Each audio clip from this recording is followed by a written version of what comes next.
Dear students, हम लोगों ने लास्ट क्लास में कर लिया था बेटा। ठीक है, टू डायमेंशनल मोशन का। ठीक, टू डायमेंशनल मोशन में हम लोगों ने प्रोजेक्टाइल मोशन पढ़ लिया था। आज आपको स्टार्ट करना था सर्कुलर मोशन। ठीक है, तो सर्कुलर मोशन में क्या होता है पहले थोड़ा सा समझ लेते हैं, फिर आगे लिखते हैं। देखो, सर्कुलर मोशन में होता है बेटा कि कोई भी ऑब्जेक्ट अगर किसी सर्कुलर पाथ पे मूव करता है, सर्कुलर दैट मीन्स हम लोग कहते हैं सर्किल में। अगर कोई भी ऑब्जेक्ट किसी सर्किल में क्या करता है, मूव कर, उसके मोशन को हम लोग कह लेते हैं सर्कुलर मोशन, लाइक दिस। ठीक, अगर कोई भी पर्टिकुलरली वो मूव करता है तो उस केस में उसके मोशन को हम लोग टर्म देते हैं सर्कुलर मोशन। ठीक है, क्या कहेंगे आप? सर्कुलर मोशन कहेंगे। तो ये कंडीशन आपकी होती है बेटा सर्कुलर मोशन की, अगर कोई भी पार्टिकल है कि सर्कुलर पाथ पे आपका क्या करता है, वो पाथ फॉलो मोशन को आप बोलते हो सर्कुलर मोशन। अब देखो, सर्कुलर मोशन स्टडी करने के लिए कुछ हमें टर्म्स पढ़ते हैं। जैसे हम लोगों ने जब डायमेंशनल मोशन पढ़ा था तो वहां पे डिस्प्लेसमेंट टर्म पढ़ा था। तो वहां जो डिस्प्लेसमेंट होता था बेटा वो हम लोग लीनियर डिस्प्लेसमेंट लेते थे।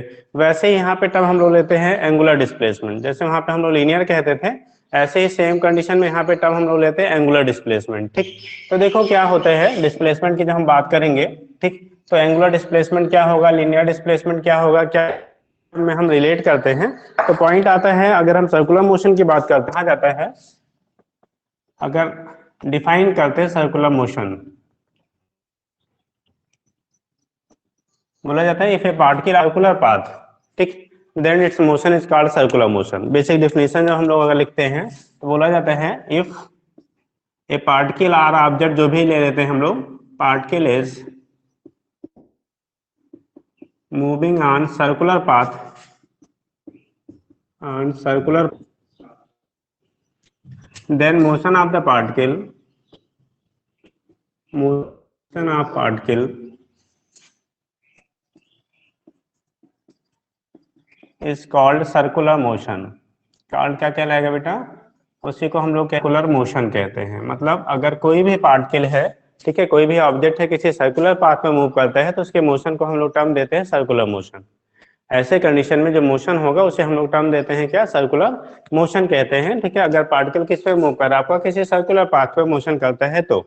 ठीक है, तो ये तो डिफिनीशन आपका हो गया। अब यहाँ पे टर्म्स आते हैं कुछ, जैसे हम लोगों ने बोला क्या, एंगुलर डिस्प्लेसमेंट।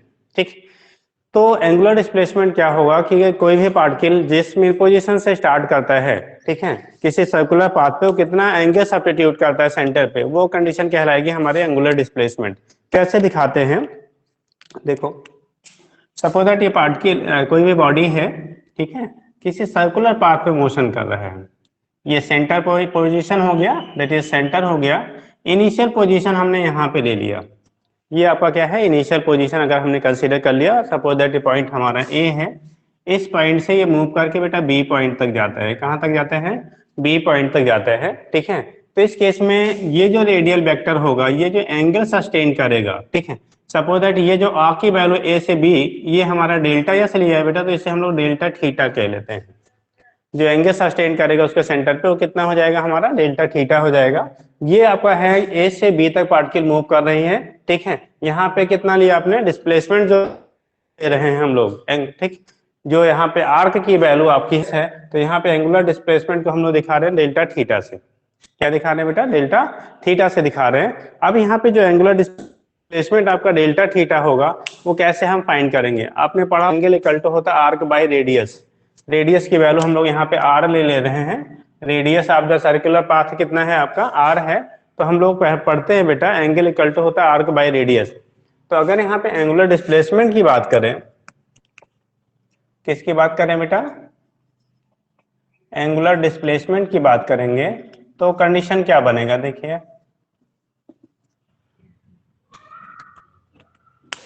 हम लोग पढ़ते हैं angle equal to arc by radius. Formula आपने पढ़ा होगा, एंगल की जो वैल्यू होती है बेटा, आर्क बाय क्या होता है, आर्क बाई रेडियस हम लोग लेते हैं। ठीक है, बेसिक फार्मूला आप लेते हैं angle equal to arc by radius. क्योंकि ये सर्कुलर पाथ पे मूव कर रहा है, नहीं टू डायमेंशनल कंडीशन है, तो ये सर्किल पे आपका मूव करेगा, तो वहां पे हमारा क्या होगा, जो एंगल होगा वो एज ए प्लेन एंगल जो हम लोग लेते हैं। जैसे एक सॉलिड एंगल पढ़ते हैं, यहाँ पे बेटा एक प्लेन में है, तो आपका जो एंगल होगा प्लेन एंगल या सिंपल एंगल कह लेते हैं। तो ये वैल्यू एंगल इक्वल टू हो गया आर्क बाय रेडियस बेटा। एंगल की वैल्यू डेल्टा थीटा है, आर्क की वैल्यू हम लोगों ने लिखा डेल्टा एस अपान कितना, आर। ठीक, तो एक रिलेशन हमारा यहां से बन जाता है बेटा। Delta theta equal to delta S by क्या होगा, आर। अब अगर टोटल एंगल आपको फाइंड करना हो ड्यू टू का क्या, होल सर्किल, अगर होल सर्किल की वजह से, कंप्लीट सर्किल की वजह से आपको एक साइकिल कंप्लीट करता है पार्टिकल, तो उस कंडीशन में अगर आपको एंगल सस्टेन करना हो तो बेटा जब एक कंप्लीट साइकिल वैल्यू देखो इसके सर्कमफेरेंस यानी पेरीफेरी के बराबर हो जाएगा, और सर्किल का सर्कमफेरेंस होता है 2 पाई इंटू आर। ठीक, तो अगर हम लोग यही लिख लें बेटा due to whole circle, due to whole circle, अगर पूरे सर्किल की वजह से लेते हैं आप, तो उसका एस की वैल्यू जो होगा इंटीग्रेशन डेल्टा एस की जो वैल्यू आएगी ये 2 पाई इंटू आर के बराबर हो जाएगा। भाई टोटल सर्कमफेरेंस की वैल्यू आएगी बेटा कितना, 2 पाई आर, रेडियस आपकी आर है, तो सर्कमफेरेंस हो गया 2 पाई आर। तो यहाँ से आप रखेंगे ठीक, थीटा की जो वैल्यू होगी, थीटा की जो वैल्यू हम लोग निकालेंगे, ठीक, तो उस कंडीशन में थीटा इक्वल टू आ जाएगा 2 पाई आर अपान हो गया बेटा आर, आर कैंसिल हो गया, दैट इज 2 पाई। यूनिट यहाँ पे हम लोग रेडियन लेंगे, क्या लेंगे, रेडियन लेंगे, इसी को डिग्री में कन्वर्ट करते 180 अपान पाई कर लेंगे, आ जाएगा वैल्यू 360 डिग्री। अगर डिग्री की आप बात करेंगे तो ये हो गया, तो जाएगा डिग्री होगा, तो ये केस आपका होगा टोटल एंगुलर डिस्प्लेसमेंट ये हो गया। फिलहाल हमें रिलेशन ये मिल गया, और यहाँ से थीटा की टोटल वैल्यू आपने फाइंड किया तो 2 पाई रेडियन या 360 डिग्री। तो किसी पॉइंट के सराउंडिंग टोटल एंगुलर जो डिस्प्लेसमेंट होता है, अगर एक सर्किल कंप्लीट कर रही है ऑब्जेक्ट, तो उस कंडीशन में एक सर्किल कंप्लीट करने पे टोटल डिस्टेंस एंगुलर जो डिस्प्लेसमेंट होगा 2 पाई रेडियन के हमारा बराबर। फिलहाल हम यहाँ पे जो यूज करेंगे क्वेश्चन में 2 पाई रेडियन वाला टर्म यूज करेंगे। ठीक, तो एक रिवोल्यूशन कंप्लीट करने में उसको जो डिस्टेंस आपका एंगुलर डिस्प्लेसमेंट हो 2 पाई रेडियन के बराबर होता है। ठीक, लेकिन कब, जब वो एक होल सर्किल यानी एक रिवोल्यूशन वो कंप्लीट कर रहा है, एक रिवोल्यूशन कंप्लीट कर रहा है, तो उसके द्वारा एंगुलर डिस्प्लेसमेंट की वैल्यू 2 पाई रेडियन। ऐसा अगर 10 रिवोल्यूशन पूरा कर रहा है तो क्या होगा, रेडियन हो जाएगा। तो जितने रिवोल्यूशन होंगे उसके बेस पे आप वहां से रिप्रेजेंट कर लेते हैं। अब एक टर्म आता है बेटा एंगुलर वेलोसिटी क्या होगी, जैसे हम लोग वहाँ लीनियर वेलोसिटी कहते थे, तो डिस्प्लेसमेंट अपॉन टाइम टेकन लेते थे, डिस्प्लेसमेंट अपॉन क्या लेते थे, टाइम टेकन लेते थे, वहां पे हम लोग ले लेते थे बेटा, उससे कहते थे कौन सा, लीनियर वेलोसिटी। ठीक, यहाँ पे हम लोग टर्म यूज करते हैं एंगुलर वेलोसिटी। तो एंगुलर वेलोसिटी क्या होगी, ये तो हो गया बेटा हमारा क्या, एंगुलर डिस्प्लेसमेंट। ठीक है, तो एंगुलर हो गया जितना एंगल सस्टेन कर रहा है आपका सेंटर पे, वो कंडीशन हमारा कहलाता है एंगुलर डिस्प्लेसमेंट। ठीक, तो ये पॉइंट याद रहेगा। नेक्स्ट हमें करना है बेटा एंगुलर वेलोसिटी क्या होती है। एंगुलर वेलोसिटी तो कितना डिस्प्लेसमेंट हुआ, अगर सपोज हम लोग इसी टाइम के लिए अगर निकालते हैं, तो हमारा ए से बी तक जाने में अगर टाइम टी है, कितना है बेटा, डेल्टा टी है, तो उस केस में क्या होगा एंगुलर जो, तो उस केस में एंगुलर जो क्या आएगा आपका, ठीक है, यहाँ पर वेलोसिटी निकालेंगे, डेल्टा थीटा अपान क्या लिख लेंगे, डेल्टा टी के हमारा बराबर हो जाएगा। ठीक है, डेल्टा थीटा बाई क्या हो जाएगा, डेल्टा टी के आपका बराबर हो जाएगा, तो वहां से आप रिप्रेजेंट कर लेते हैं कैसे होगा।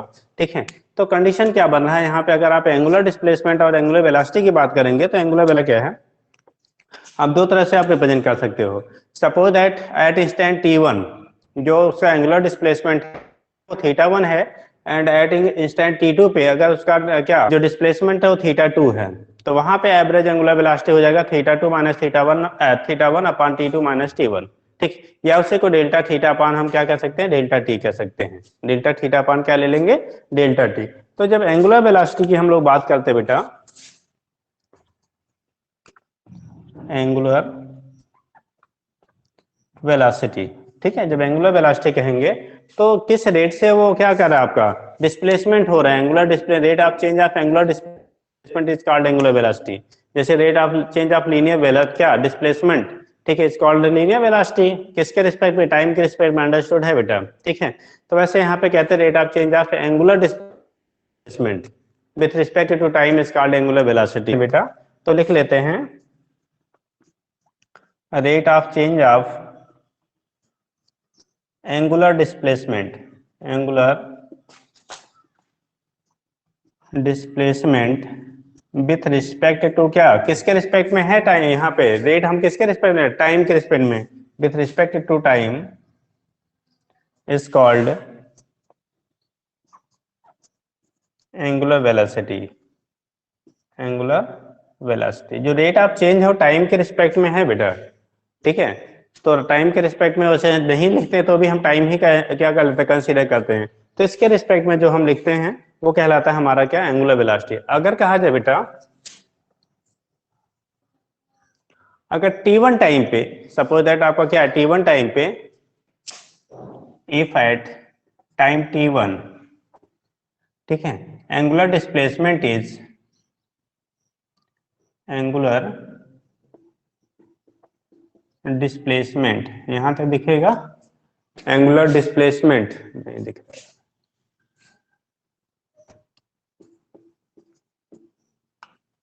एंगुलर डिस्प्लेसमेंट इज, कितना ले लें आपने, ठीक है, θ1 and eight t2 θ2, t2 it is θ2, t2 पे इसकी वैल्यू जो है इट इज θ2, t1 पे बेटा θ1 है और t2 पे आपका कितना एंगुलर डिस्प्लेसमेंट है, θ2 है। ऐसे कंडीशन में आपका एंगुलर वेलोसिटी होगा, एंगुलर, या ऐसे कह लो एवरेज एंगुलर वेलोसिटी जो हो जाएगा, ठीक है, एंगुलर वेलोसिटी को बेटा ओमेगा से दिखाते हैं, एंगुलर वेलोसिटी को हम लोग रिप्रेजेंट करते हैं बेटा ओमेगा से, बार लगा देने का मीनिंग हो गया एवरेज वैल्यू, एवरेज को रिप्रेजेंट करने के या तो एवरेज लिखिए या ऊपर से बेटा बार लगा देते तो उसको भी हम एवरेज रीड करते हैं। तो ओमेगा एवरेज की वैल्यू जो हो जाएगी बेटा, ये आएगा θ2 माइनस θ1 अपान t2 माइनस कितना t1, यानी change in angular displacement upon time taken जो होगा वो एवरेज एंगुलर वेलोसिटी कहलाएगा, ठीक है। तो यहां से आप कह लेंगे ओमेगा बार इक्वल टू होगा डेल्टा थीटा अपान डेल्टा क्या टी, जैसे हो गया डेल्टा थीटा बाई क्या होता है डेल्टा टी, इसी को हम लोग कह लेते हैं एवरेज एंगुलर क्या वेलोसिटी, इसी को टर्म देते बेटा एंगुलर एवरेज एंगुलर वेलोसिटी कह लेते हैं, delta theta upon delta T के हमारा क्या हो जाता है बराबर होता है। इंस्टेंटेनियस अगर आपको निकालना है तो उस केस में इसी का हम क्या ले लेंगे, limit delta T tends to zero, तो उस कंडीशन में आपका हो जाएगा वी ओमेगा इंस्टेंटेनियस मिल जाएगा, ठीक है। तो अगर इंस्टेंटेनियस लेंगे, इफ यहीं लिख लेते हैं डेल्टा टी टेंड्स टू कितना जीरो, अगर डेल्टा टी की वैल्यू बेटा जीरो के टेंड्स टू जीरो हो तो यहाँ पे ओमेगा इंस्टेंटेनियस मिल जाएगा, ओमेगा इंस्टेंटेनियस की वैल्यू आएगी limit delta T tends to zero, ठीक है, delta theta upon delta T, और इसी को जब हम लोग लिमिट ले लेते हैं बेटा तो कह लेते हैं D theta upon D T लिख लेते हैं। ऐसे कंडीशन में जो इक्वेशन हमारा बन जाता है वो कहलाता है डेल्टा थीटा अपान क्या हो जाएगा डेल्टा टी के बराबर हो जाएगा, ठीक है। एक सेकेंड बेटा विजुअलिटी थोड़ी सी प्रॉब्लम हो रही है, तो ये वैल्यू हम लिख सकते हैं यहाँ पे डेल्टा थीटा इक्वल ये हो जाएगा, ये होगा डी थीटा अपान कितना डी टी, तो इसे इंस्टेंटेनियस कह लेते हैं। अगर आपको इंस्टेंटेनियस की वैल्यू फाइंड करनी है तो वैल्यू हमारी डी थीटा अपान क्या हो जाएगा डी टी के बराबर हो गया, वी ओमेगा इंस्टेंटेनियस हो गया ये, this is omega instantaneous, instantaneous के लिए उसी को आपको टाइम का लिमिट ले लिया तो उस कंडीशन में आपका D theta upon D T जो होगा, ये डी टी है नीचे बेटा डी टी, तो इसे कह लेंगे हम लोग इंस्टेंटेनियस एंगुलर वेलोसिटी कह लेंगे, ठीक है। तो ये चीजें होती जैसे हम लोगों ने वहां पे लीनियर के टर्म में पढ़ा था एवरेज एवरेज वेलोसिटी, ठीक है, और इंस्टेंटेनियस वेलोसिटी, वैसे यहाँ पे भी हो जाता है एवरेज एंगुलर वेलोसिटी और इंस्टेंटेनियस एवरेज क्या है इंस्टेंटेनियस एंगुलर वेलोसिटी, तो ये कंडीशन आपका होता है, यहाँ से रिप्रेजेंट कर लेते हैं बेटा, ठीक। तो दो चीजें हमारी हो गई, एक तो हम लोगों ने डिस्प्लेसमेंट को डिस्कस कर लिया क्या होता है, दूसरा आपका एंगुलर वेलोसिटी क्या होती है, ठीक है। तो ये दो पॉइंट हमारे हो गए, इसके बेस पे आप यहाँ से रिप्रेजेंट कर लेते हैं। क्वेश्चन भी अगर स्टार्ट में हम करना चाहते हैं तो बोल दिया जाता है पोजीशन पे आपको टाइम क्या पर्टिकुलर टाइम पे आपको दिया रहता है कि एंगुलर डिस्प्लेसमेंट की वैल्यू, ठीक। फिर आपको बोला गया कि उसकी एंगुलर क्या, अगर आपने पोजीशन को चेंज किया सेकेंड टाइम पे आपको अगर उसका एंगुलर डिस्प्लेसमेंट दिया है तो इस इक्वेशंस में आप रख के, ठीक है, या इस इक्वेशंस में आप रख के यहाँ से क्या करते हैं angular velocity average angular velocity की वैल्यू, ठीक है। अगर दो डिफरेंट स्टैंड पे दिया है तो इस इक्वेशन को यूज कर लीजिएगा, अगर क्या किसी क्या सीधे आपको चेंज की वैल्यू दी गई है तो आप इस इक्वेशन को यूज कर लीजिएगा। अगर हम इसको इक्वेशन पॉइंट ऑफ व्यू से दे दे फर्स्ट सेकेंड और थर्ड हो जाएगा बेटा। तो ये केस आपका होता है, यहाँ से दिखा देते हैं एवरेज क्या होगा इंस्टेंटेनियस क्या होगा, ठीक है। अब इस पे मान लिया हमने एक क्वेश्चन ले लिया कि एक मान लो इसको हम समझने के लिए क्वेश्चन डिस्क्राइब कर लेते हैं बेटा। इतनी चीजें हो गई, एक बार देख लिए, 1 मिनट का टाइम है फिर आगे बताएं।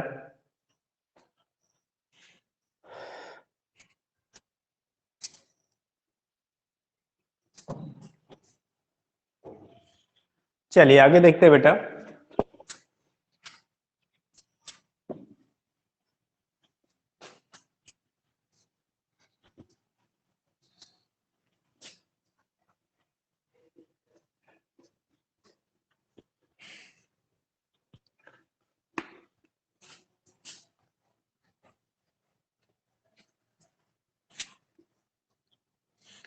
एक सिंपल, इस पे सिंपल सा ही क्वेश्चन बनता है, तो कोई बहुत टेढ़ा क्वेश्चन बनता ही नहीं है। जैसे कह दिया बेटा कोई बॉडी है किसी यूनिफॉर्म सर्कुलर मोशन कर रही है, आपकी कैसे कर रही है, सर्कुलर मोशन कर रही है।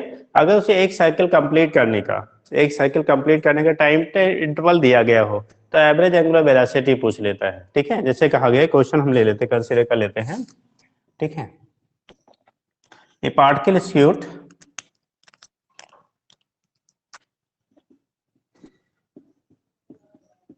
ए पार्टिकल एक्सक्यूट, या ऐसे कर लो, a particle is moving on a circular path,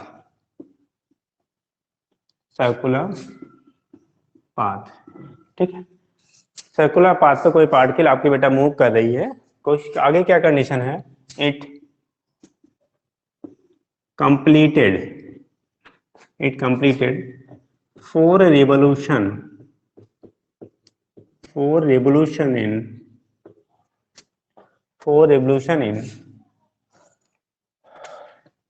20 second. कितने सेकेंड में, 4 रिवोल्यूशन बेटा वो कंप्लीट करता है 20 सेकेंड में। आपको फाइंड क्या करना है, फाइंड एवरेज एंगुलर वेलोसिटी, ठीक है। Find average angular velocity of particle की एवरेज एंगुलर वेलोसिटी क्या होगी, ये चीज हमें निकालना है। Find average angular velocity of particle, ठीक है। एवरेज एंगुलर वेलोसिटी क्या होगी पार्टिकल की, उसको हमें क्या करना है, यहाँ पे फाइंड करना है। Find average angular velocity of particle, ठीक है। तो पार्टिकल हमारी जो है उसकी एवरेज एंगुलर वेलोसिटी क्या होगी। देखो बेटा क्या करना है हमको, यहाँ पे 4 रिवोल्यूशन दिया गया है, 4 रिवोल्यूशन दिया है, ठीक है। और टाइम पीरियड आपको दिया है कितना, 20 सेकेंड में। अब यहाँ से दो तरह से हम फाइंड कर सकते हैं बेटा, या तो आपको 4 रिवोल्यूशन कंप्लीट करने में टोटल एंगुलर डिस्प्लेसमेंट क्या होगा, टोटल एंगुलर डिस्प्लेसमेंट क्या होगा, उसकी वैल्यू आप पुट कर लीजिए। टोटल एंगुलर डिस्प्लेसमेंट की वैल्यू क्या होगी उसे आप पुट कर लीजिए, ठीक। या तो दूसरा कंडीशन हमारा क्या होता है, सेकंड केस आपको क्या होगा कि जो एंगुलर डिस्प्लेसमेंट हमारा है, ठीक है, वो एक रिवोल्यूशन में आपको जो एंगुलर डिस्प्लेसमेंट होगा, ठीक है, उसको निकालिए और एक रिवोल्यूशन कंप्लीट करें। जैसे 4 रिवोल्यूशन का टाइम आपको 20 सेकंड दिया है, तो सिंगल रिवोल्यूशन का टाइम आपको कितना हो जाएगा, 5 सेकंड हो जाएगा, ठीक है। तो या तो आपको टाइम को डिवाइड कर लो, या तो टोटल हमारा क्या निकाल लीजिए वहां पे, एंगुलर डिस्प्लेसमेंट निकाल लिया। तो हम क्या करते हैं बेटा, अगर इसको सोल्यूशन लिखते हैं तो टोटल एंगुलर डिस्प्लेसमेंट, ठीक, टोटल एंगुलर डिस्प्लेसमेंट, एकदम प्राइमरी लेवल का बेटा क्वेश्चन है, ठीक है, सिंपल सा आपका। तो सबसे यहाँ पे सिंपल ही बनता है, इसमें कोई टेढ़ा बनता नहीं है बेटा, ठीक। टोटल एंगुलर डिस्प्लेसमेंट, ठीक, तो ये वैल्यू होगी बेटा 4 रिवोल्यूशन है ना, 4 इंटू एक रिवोल्यूशन का टोटल एंगुलर डिस्प्लेसमेंट कितना होता है, 2 पाई रेडियन। अभी बताया था मैंने, एक रिवोल्यूशन अगर आप कंप्लीट कर रहा है तो उस केस में 2 पाई रेडियन आपका घूमता है, ठीक। तो आपकी वैल्यू जो हो गई बेटा 8 पाई रेडियन हो गया, और टाइम की वैल्यू आपको 20 सेकंड दी गई है। टाइम की वैल्यू क्या दी गई है, 20 सेकंड दिया गया है, ठीक है। तो उस केस में टाइम टेकन जो आपका पूरे में है वो आपको 20 सेकंड दिया गया है। सो क्या हो जाएगा, average angular velocity, average angular velocity की जो वैल्यू आप पुट करोगे, एवरेज एंगुलर वेलोसिटी कितनी हो जाएगी, तो टोटल यानी कि जो हमारा क्या हो गया ओमेगा बार की वैल्यू होगी, टोटल जो डिस्प्लेसमेंट है, टोटल डिस्प्लेसमेंट आपने निकाल लिया कितना, यानी theta upon T, delta theta upon delta T कर लो, तो थीटा की वैल्यू टोटल आपको दी गई है, निकाला गया 8 पाई, और टाइम इंटरवल बेटा 20 है, ठीक है। इसको डिवाइड कर दो 20.4 जा, यानी कि हो गया पॉइंट, ये 4 है 0.4 बेटा, तो 0.4 पाई रेडियन क्या पर सेकेंड। तो एवरेज एंगुलर वेलोसिटी की वैल्यू आ गई 0.4 रेडियन पर सेकेंड के बराबर आ गया। तो सिंपल सा क्वेश्चन यहाँ बनता है, अगर डिस्प्लेसमेंट पूरा दे दिया गया है बेटा, पूरा डिस्प्लेसमेंट आपको दिया गया है, तो उसकी में आपका टाइम से डिवाइड करके निकाल सकते हो, या सिंगल रिवोल्यूशन का डिस्प्लेसमेंट आप निकाल लीजिए, तो सिंगल रिवोल्यूशन का बाय 2 पाई होता है, और इसका टाइम टेकन हो जाएगा बाई 4 कर लीजिएगा तो 5 सेकंड होगा। आंसर दोनों से सेम मिलेगा। आंसर की जो वैल्यू मिलेगी बेटा दोनों से ही, किसी से भी आप फाइंड करेंगे वहां पे आंसर जो आपको मिलता है वो सेम मिलता है, वहां कोई चेंजेस नहीं होती है, ठीक है। तो ये तो सिंपल सा आपका क्वेश्चन हो गया, इसके बेस पे कैसे हम करते हैं। दूसरा केस आपका होता है सेकंड बेटा, ठीक है। सेकंड कंडीशन हम लोग लेते हैं, अगर आपको जैसे हम लोगों ने लिखा था एंगुलर डिस्प्लेसमेंट और लीनियर डिस्प्लेसमेंट, आपने एंगुलर डिस्प्लेसमेंट लिखा डेल्टा एस अपॉन टी, हम लोग क्या करते हैं जो इक्वेशन बनाया था फर्स्ट, उसके बेस पे हम लोग क्या निकाल सकते हैं, relation between linear and angular velocity निकाल सकते हैं। रिलेशन बिटवीन किसमें, लीनियर एंड एंगुलर वेलोसिटी वहां से फाइंड करना हो, और उसी के बेस पे हम वहां पे एक्सीलरेशन की वैल्यू भी फाइंड कर सकते हैं। ठीक है, तो अभी क्या करते हैं, क्योंकि हमें अभी एंगुलर एक्सीलरेशन जो हमारा क्या है, एंगुलर एक्सीलरेशन है, हम एंगुलर एक्सीलरेशन पढ़ लेंगे तो उसके बाद फिर उसको डिस्क्राइब करेंगे कैसे होगा। ठीक, तो देखो बेटा, एंगुलर एक्सीलरेशन के लिए फार्मूला क्या हम लोग लिखेंगे, ये समझ गया।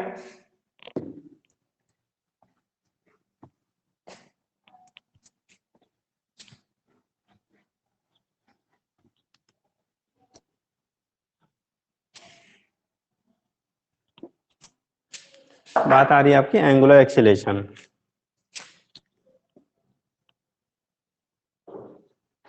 एंगुलर एक्सीलरेशन, देखो बेटा एंगुलर एक्सीलरेशन क्या होता है, जैसे हम लोग लीनियर एक्सीलरेशन रहते हैं, rate of change of linear velocity is called linear acceleration. ऐसे यहाँ पर कहते हैं rate of change of angular velocity with respect to time, rate ले रहे हैं टाइम के रिस्पेक्ट में ही लगता है, अगर नहीं लिखा जाता, लिखा गया तो जिसके रिस्पेक्ट में आप बात करते हो वहाँ। ठीक है, तो मोस्ट ऑफ केसेस में टाइम के रिस्पेक्ट में ही हम लोग रेट फाइंड करते हैं, तो rate of change of angular velocity with respect to time is called क्या, एंगुलर एक्सीलरेशन। ठीक है, तो जनरल डिफिनेशन तो हम लोग ऐसे कर लेते हैं बेटा, rate of change of angular velocity with respect to किसके बेटा, टाइम, is called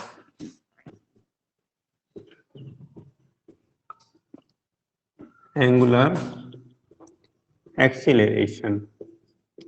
इसी को टर्म देते बेटा एंगुलर एक्सीलरेशन कहते हैं, कट गया यार, is termed as angular acceleration।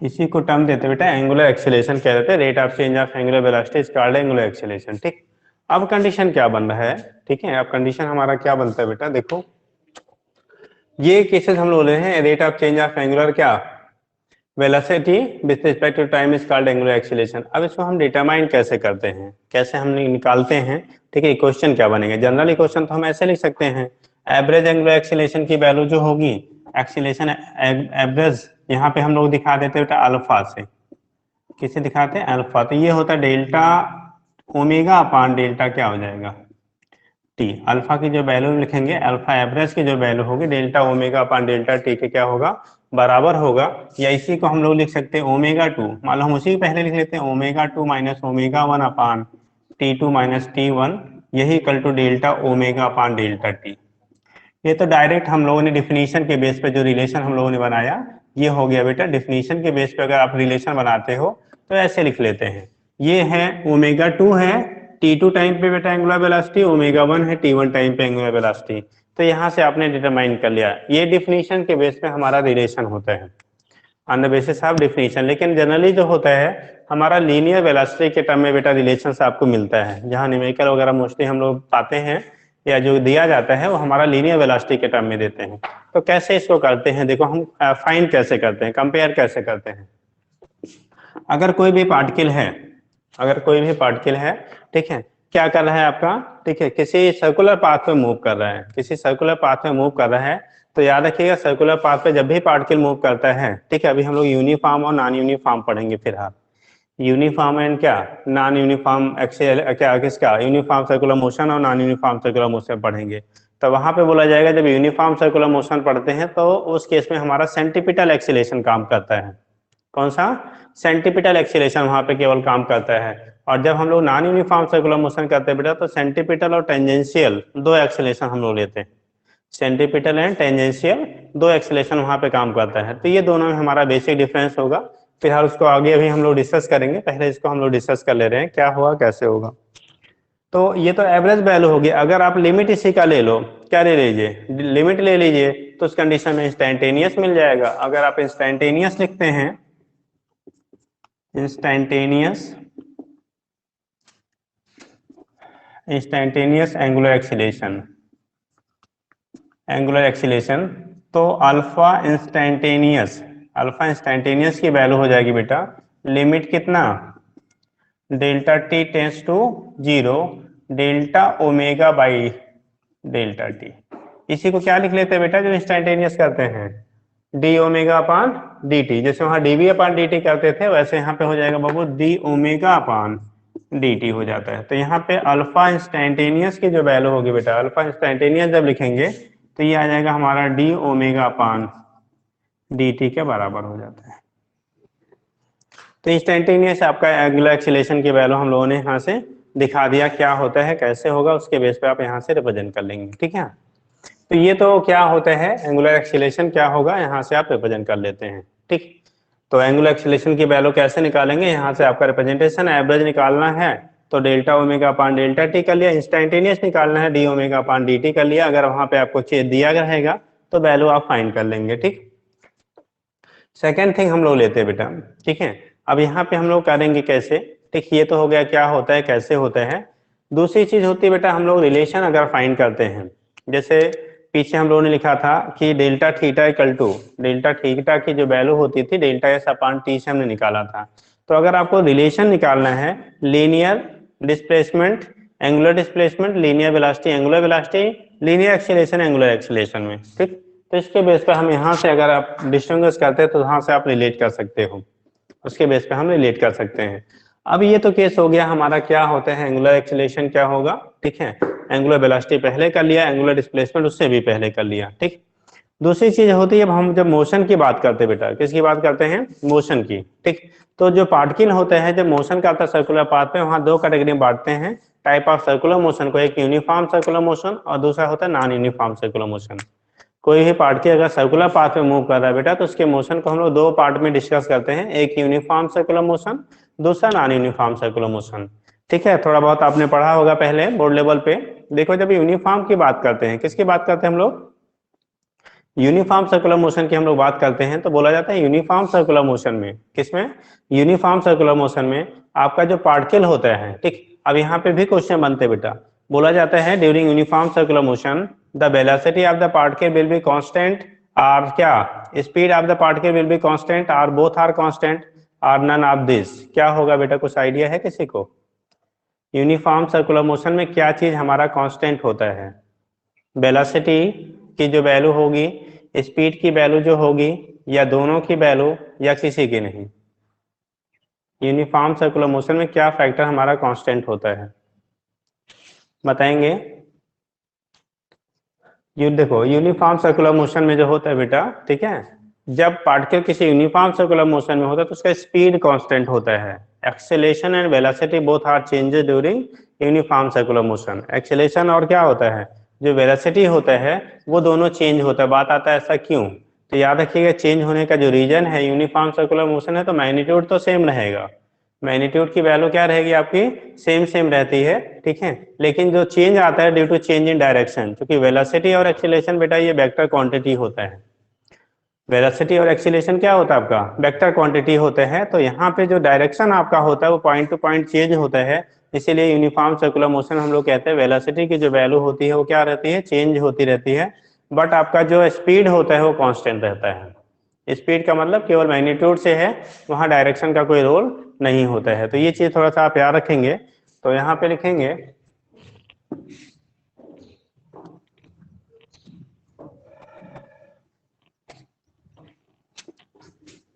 चलिए टाइप्स ऑफ सर्कुलर मोशन। तो यहाँ पे टाइप्स ऑफ सर्कुलर मोशन में जो हम लोग दो कैटेगरी में पढ़ेंगे बेटा,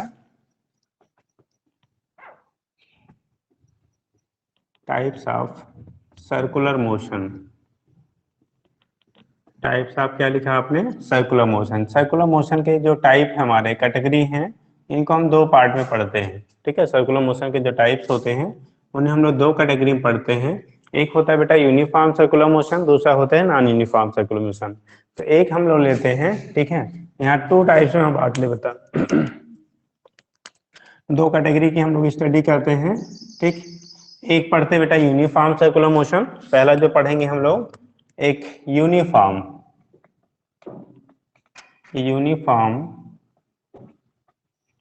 सर्कुलर मोशन। ठीक, अब सुनो बेटा, जब यूनिफॉर्म सर्कुलर मोशन होगा, पार्टिकल जब यूनिफॉर्म सर्कुलर मोशन करती है तो उस कंडीशन में उसकी जो स्पीड हमने बोला क्या रहता है, वो रिमेन्स कांस्टेंट रहता है, लेकिन वेलोसिटी की वैल्यू आपकी चेंज होती रहती है। अगर पार्टिकल यूनिफॉर्म सर्कुलर मोशन कर रहा है तो उस केस में उसकी क्या स्पीड की जो वैल्यू होती है वो कांस्टेंट होती है, बट आपकी जो वेलोसिटी होता है बेटा वो हमारा चेंज होता है। क्यों होता है देखो,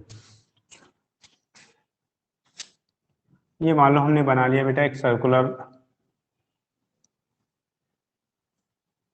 कोई पार्टिकल है सर्कुलर पाथ पे मूव कर रहा है, ये सेंटर हो गया, वही पॉइंट ए बी हमने ले लिया, सपोज दैट ए से बी तक जाता है, ए से क्या जाता है बी तक जा रहा है। अगर इस पॉइंट पे किसी भी पॉइंट पे जब हम वेलोसिटी को रिप्रेजेंट करेंगे ना, तो उस पॉइंट पे टेंजेंट अगर ड्रा करते हो तो उस पॉइंट की वेलोसिटी को डिनोट करता है, ठीक है।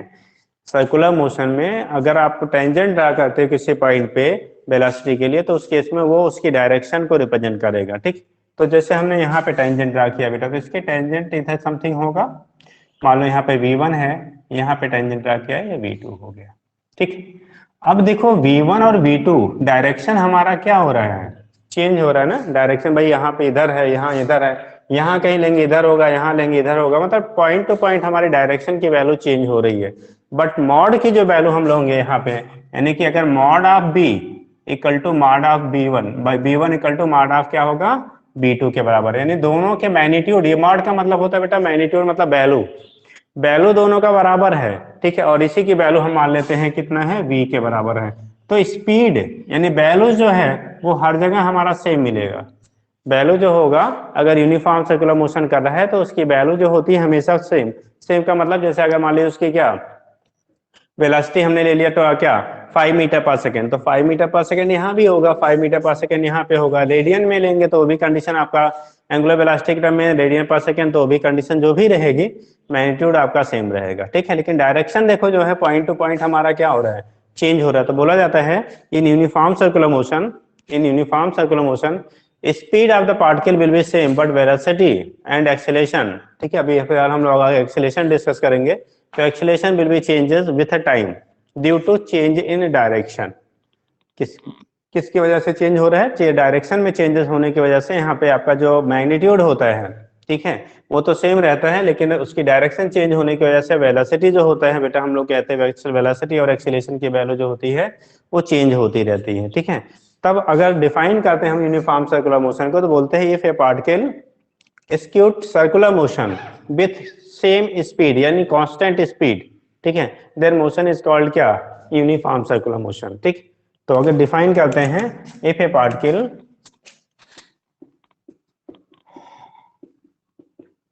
Moves on circular path with constant, हम कलर यूज कर लेते हैं बेटा, विथ कांस्टेंट स्पीड, वेलोसिटी नहीं कह रहे हैं देखो, ठीक है, कांस्टेंट क्या है स्पीड, ठीक। Then motion of particle is called, क्या कहलाएगा बेटा, uniform circular motion, uniform circular motion. ऐसे कंडीशन में जो मोशन होता है उसे हम लोग कह लेते हैं बेटा यूनिफॉर्म सर्कुलर मोशन कहते हैं। ये तो बेसिक हमारा डेफिनेशन हो जाता है, ठीक है। अब यहाँ पे जो थ्योरेटिकल क्वेश्चन वही बनता है बेटा, यूनिफॉर्म सर्कुलर मोशन के केस में एक्सीलरेशन कांस्टेंट होता है, वेलोसिटी कांस्टेंट होता है, स्पीड कांस्टेंट होता है, या सारे कांस्टेंट होते हैं। तो बोलेंगे आपका स्पीड हमने ऑलरेडी लिखा क्या है कांस्टेंट है, बट आपका वेलोसिटी और एक्सीलरेशन जो होता है वो क्या होता है चेंज होता रहता है, ठीक है। तो आप लिखेंगे, ठीक है, कलर पेन से, during uniform circular motion speed will be constant but velocity and acceleration changes, ठीक है, velocity and acceleration changes due to change in direction, ठीक। तो ड्यूरिंग यूनिफॉर्म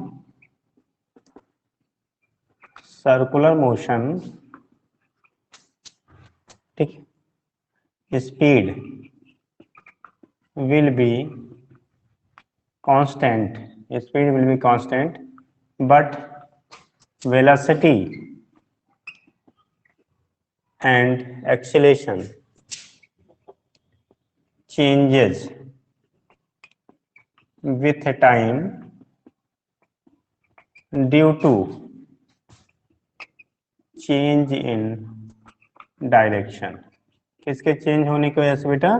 डायरेक्शन चेंज होने की वजह से। तो एक इंपॉर्टेंट स्टेटमेंट हमें मिल गया कि यूनिफॉर्म सर्कुलर मोशन में स्पीड की वैल्यू कांस्टेंट है, लेकिन वेलोसिटी और एक्सेलरेशन की वैल्यू टाइम के साथ क्या हो रहा है? आपका चेंज हो रहा है। ठीक है, तो टाइम के साथ ये चेंज होता क्यों? अगर कहीं क्वेश्चन पुटअप हो क्यों चेंज होता है, ठीक है, जब स्पीड कांस्टेंट है तो स्पीड कांस्टेंट इसलिए रखा गया क्योंकि यूनिफॉर्म एक सर्कुलर पाथ पे आपको मूव करना है यूनिफॉर्म कंडीशन में। लेकिन जो वेलोसिटी इसलिए चेंज हो रही है कि पॉइंट टू पॉइंट हमारा डायरेक्शन क्या हो रहा है? आपका चेंज हो रहा है, इसलिए हम लोग कह लेते हैं बेटा वेलोसिटी की वैल्यू जो होती है वो हमारी टाइम के साथ में चेंजेस होती रहती है। ठीक है, तो ये यूनिफॉर्म सर्कुलर मोशन की कहानी होती है। और दूसरी चीज जब कोई भी पार्टिकल यूनिफॉर्म सर्कुलर मोशन करता है, जब कोई भी पार्टिकल बेटा यूनिफॉर्म सर्कुलर मोशन करता है तो उस केस में उस पर एक सेंटीपिटल एक्सीलरेशन काम करता है। कौन सा काम करेगा? सेंटीपिटल एक्सीलरेशन काम करता है। उस केस में टेंजेंशियल नहीं काम करता है। ठीक है, सेंटीपिटल एक्सीलरेशन या उसी को रेडियल एक्सीलरेशन कहते हैं। तो यहाँ पे हम पॉइंट लिख लेंगे ड्यूरिंग यूनिफॉर्म सर्कुलर मोशन। ठीक है, ड्यूरिंग क्या? Uniform circular motion.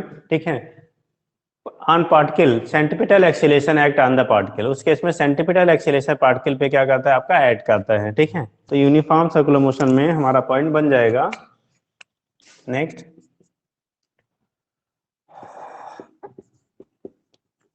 During uniform circular motion, uniform circular motion. ठीक है, यूनिफॉर्म जो सर्कुलर मोशन करेगा, ठीक है, तो ओनली सेंटीपिटल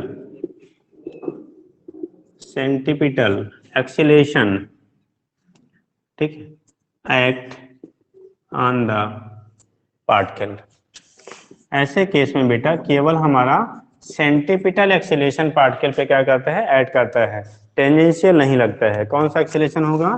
सेंटीपिटल एक्सीलरेशन हमारा काम करता है। ठीक है, अब बात आता है सेंटीपिटल एक्सीलरेशन की, कैसे हम डिटरमाइन करते होते हैं सेंटीपिटल एक्सीलरेशन। ठीक है, और जब आपका नॉन यूनिफॉर्म सर्कुलर मोशन होगा बेटा तो उसका में सेंटीपिटल एक्सीलरेशन भी काम करेगा और क्या टेंजेंशियल एक्सीलरेशन भी काम करता है। तो ये तो हो गया हमारा किसके लिए? यूनिफॉर्म सर्कुलर मोशन क्या होगा। ठीक, अब इसी समय हम लोग क्या कर लेते हैं बेटा? नॉन यूनिफॉर्म भी बात कर लेते हैं।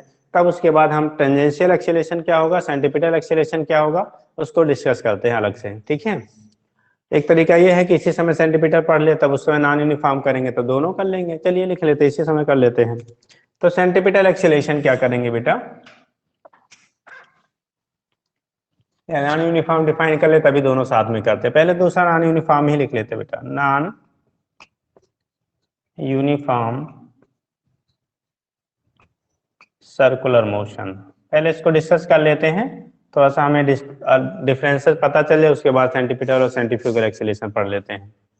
देखो यहाँ पे क्या होता है नॉन यूनिफॉर्म मोशन में, जैसे हम लोगों ने कहा था v1 mod of v1 equal to mod of v2 equal to v। Non uniform circular motion में डायरेक्शन तो चेंज होता है, साथ में मैग्नीट्यूड की वैल्यू भी चेंज होती है। तो बोलते हैं during non uniform circular motion particle is moving on circular path with variable speed. Velocity तो वेरिएबल होगा, स्पीड की वैल्यू भी हमारी क्या होती है? वेरिएबल होती है। ठीक है, तो हम लोग यहाँ कहते हैं if a particle move on a circular path with variable speed, if a particle is moving on circular path, on a circular path, इस पे on a circular path with कैसे? Variable speed, variable speed. यहाँ पे बात बेटा constant speed लिया था। ठीक है, इसको भी हम कलर कर दें।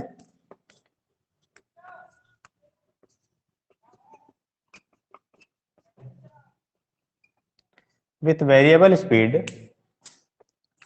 Then motion of particle, motion of particle is called, क्या कहलाएगा? कैसा? Non uniform is called non uniform circular motion.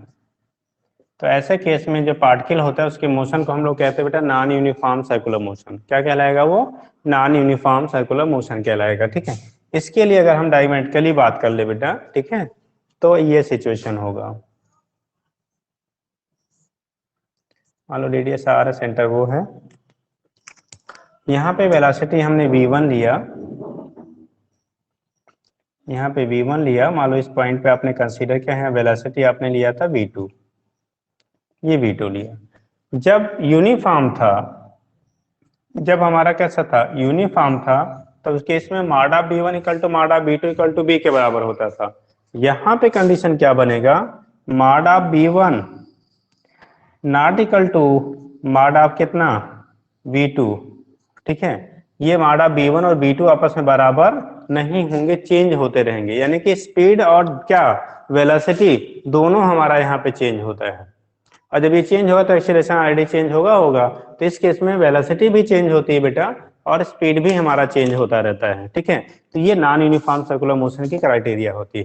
ठीक, दूसरा केस आपका होता है during non uniform circular motion both centripetal and tangential acceleration act on the particle. ठीक, यही लिख लेंगे during non-uniform circular motion, non-uniform circular motion, both centripetal and both क्या लिखा बेटा,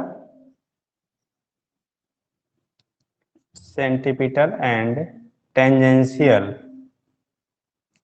tangential यहीं लिख लेते हैं, centripetal and tangential acceleration act on the particle, act on the particle। ठीक है, जो सेंटीपिटल एक्सीलरेशन होता है बेटा वो टुवर्ड सेंटर होता है। अगर हम दिखाएं यहाँ पे तो सेंटीपिटल एक्सीलरेशन का डायरेक्शन सेंटर की तरफ होता है, तो सेंटीपिटल भी काम करेगा और टेंजेंशियल भी काम करेगा, दोनों काम करेंगे। ठीक, यहाँ पे केवल हमारा क्या काम करता है, सेंटीपिटल काम करता है। तो ये तो डिफिनीशन के बेस पे हमारे क्या होते हैं, कैसे होते हैं। अब हमें आगे इसमें पढ़ना बेटा सेंटीपिटल एक्सीलरेशन क्या होगा, टेंजेंशियल एक्सीलरेशन क्या होगा। ठीक है, और दूसरी चीजें होती हैं जब हम लोगों ने रिलेशन अगर आप देखना चाहते हो, ठीक है, कि जो हमारा क्या लीनियर वेलोसिटी लीनियर स्पीड और उसमें क्या रिलेशन होगा, वो चीजें भी हम यहाँ डिस्कस कर सकते हैं। तो देखो कंडीशन क्या बनता है आगे, इतना समझ गए। ये तो डिफिनेशन पॉइंट से आपका हो गया क्या होता है, कैसे होता है। ठीक, नेक्स्ट हमें जो बनता है मैथमेटिकल यहाँ पे, वो सेंटीपिटल एक्सीलरेशन क्या होगा बेटा, टेंजेंशियल एक्सीलरेशन क्या होगा, तो उसको देख लेते हैं।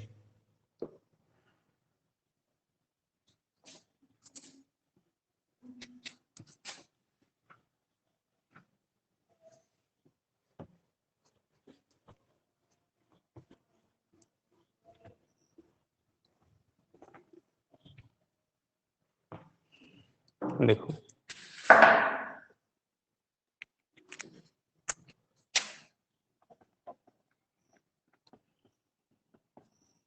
सेंटीपिटल एक्सीलरेशन कंडीशन आपका आता है बेटा सेंटीपिटल एक्सीलरेशन। ठीक है, तो हम बोलते हैं ड्यूरिंग क्या circular motion particle experiences an acceleration towards centre of the circle is centripetal acceleration. ठीक है, during circular motion particle experiences an acceleration towards centre of the circle. ठीक है, दिस इज कॉल्ड क्या सेंटीपिटल एक्सीलरेशन। मतलब कोई भी particle जब circular motion करता है तो उस पे सेंटर की तरफ एक एक्सीलरेशन डेवलप होता है, जिससे हम लोग टर्म देते हैं सेंटीपिटल एक्सीलरेशन। ठीक है, तो दिखाते कैसे, देखो बेटा अगर हम डायग्राम बनाते हैं, सपोज दैट ये पार्टिकल को हमने ले लिया, पॉइंट ए है बेटा, सेंटर ओ है, रेडियस आर है, यहां से ये पॉइंट बी पे पहुंचता है। ठीक, इस पॉइंट पे अगर वेलोसिटी इसकी v1 है, इस पॉइंट पे पहुंचने पे वेलोसिटी v2 हो गई, एंगल डेल्टा थीटा है, और आर्क की जो वैल्यू है, जो हमारा आर्क यहाँ पे बन रहा है, आर्क की वैल्यू डेल्टा एस है। इस ट्रायंगल ओ ए बी इसके करस्पॉन्डिंग एक अनदर ट्रायंगल हम लोग क्या कर कंसीडर कर लेते हैं, ठीक है, एक अनदर ट्रायंगल कंसीडर कर लेते हैं this.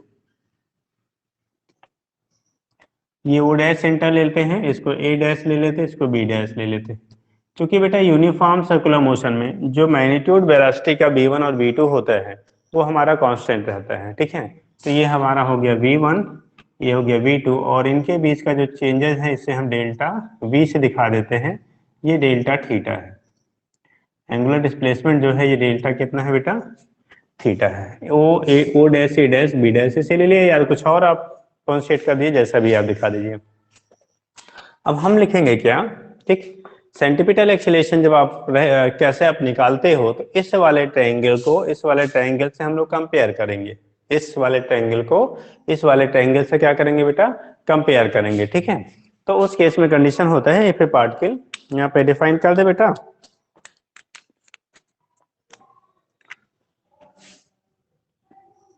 if a particle move on circular path with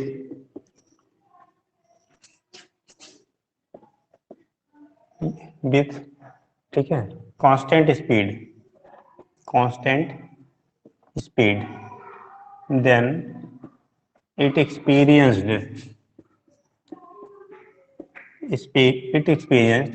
क्या, centripetal acceleration, it experienced centripetal acceleration, ठीक है। अब यहां से ओ से ए तक जा रहे हैं तो ये कंडीशन हो गई बेटा ओ ए बी, क्या हो गया आपका ओ ए बी, ठीक है। तो सिचुएशन क्या हमारा बनेगा, ओ से कहां तक, ओ ए और बी की कंडीशन में आप ले रहे हो, तो यहां से ओ ए बी के लिए लेंगे, ठीक है। जो डायग्राम में बनाया हम लोग क्या करेंगे यहाँ पे, from triangle O A B के लिए अगर आप बात करोगे, ओ ए और क्या है बी के लिए आप बात करेंगे, तो वहां पे रिलेशन क्या बनेगा हमारा, यहाँ पे देखो डेल्टा थीटा की value delta S by R होगा, ठीक है। तो डेल्टा थीटा की जो वैल्यू आएगी बेटा ये डेल्टा एस अपान क्या आएगा, आर के बराबर होगा। एक इक्वेशन हमारा यहाँ बन जाएगा, ठीक। एंड ट्रायंगल क्या लिया बेटा हमने, ओ डैश ए डैश बी डैश, यहाँ पे जब निकालोगे तो देखो हमारा आ रहा है, देखो ये B1 और B2 की जो वैल्यू हमारी हो किसके बराबर है, आपस में बराबर है, मैग्नीट्यूड क्या होगा बराबर B के ले लेंगे। तो यहाँ पे जब लिखेंगे बेटा तो लिखेंगे delta theta equal to delta V upon कितना V, इक्वेशन सेकेंड कर लो इसे, equation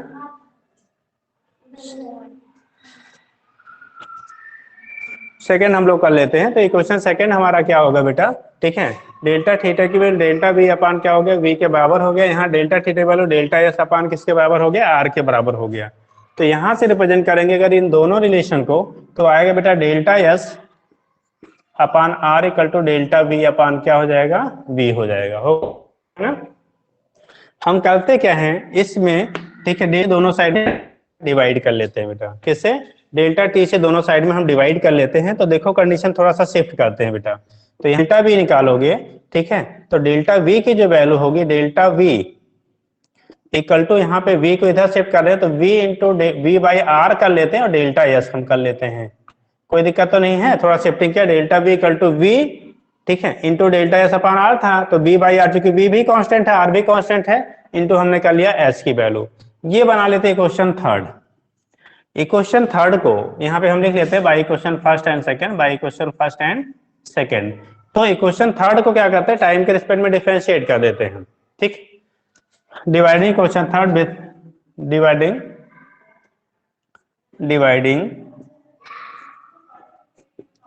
equation third by delta T, अगर डेल्टा टी से डिवाइड करोगे तो delta B upon delta T equal to B by R into delta S upon delta T हो जाएगा, delta S by delta T होगा, ठीक।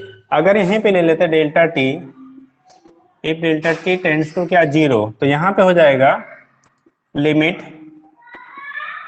Delta T tends to zero delta B upon delta T equal to इधर हो जाएगा बेटा B by R limit delta T tends to 0 आ गया बेटा delta S upon delta T. इसे लिखेंगे हम लोग क्या, D B by D T equal to होगा बी बाई आर इंटू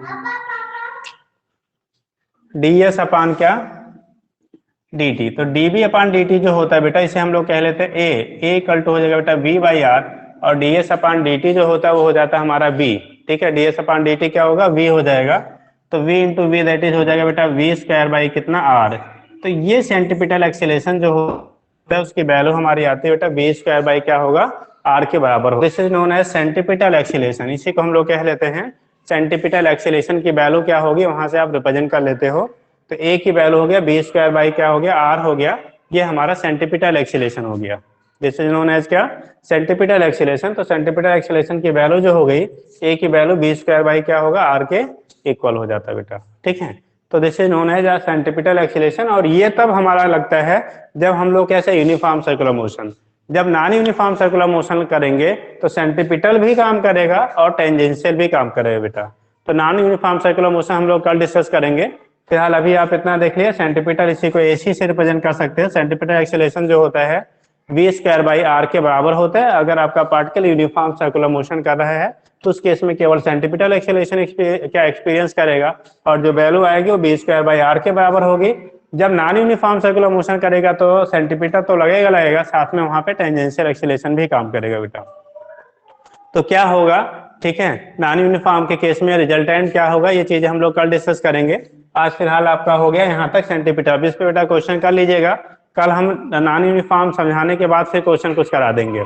ठीक, तो ये हो गया यूनिफॉर्म और नॉन यूनिफॉर्म कैसे क्या कंडीशन होगी वहां से रिप्रेजेंट कर लेते हैं। तो इतना आज आप देख लीजिए, बाकी नेक्स्ट डे करते बेटा। ठीक, इस पे बाकी पे क्वेश्चन आप लोग कर लीजिएगा। ठीक है, ओके।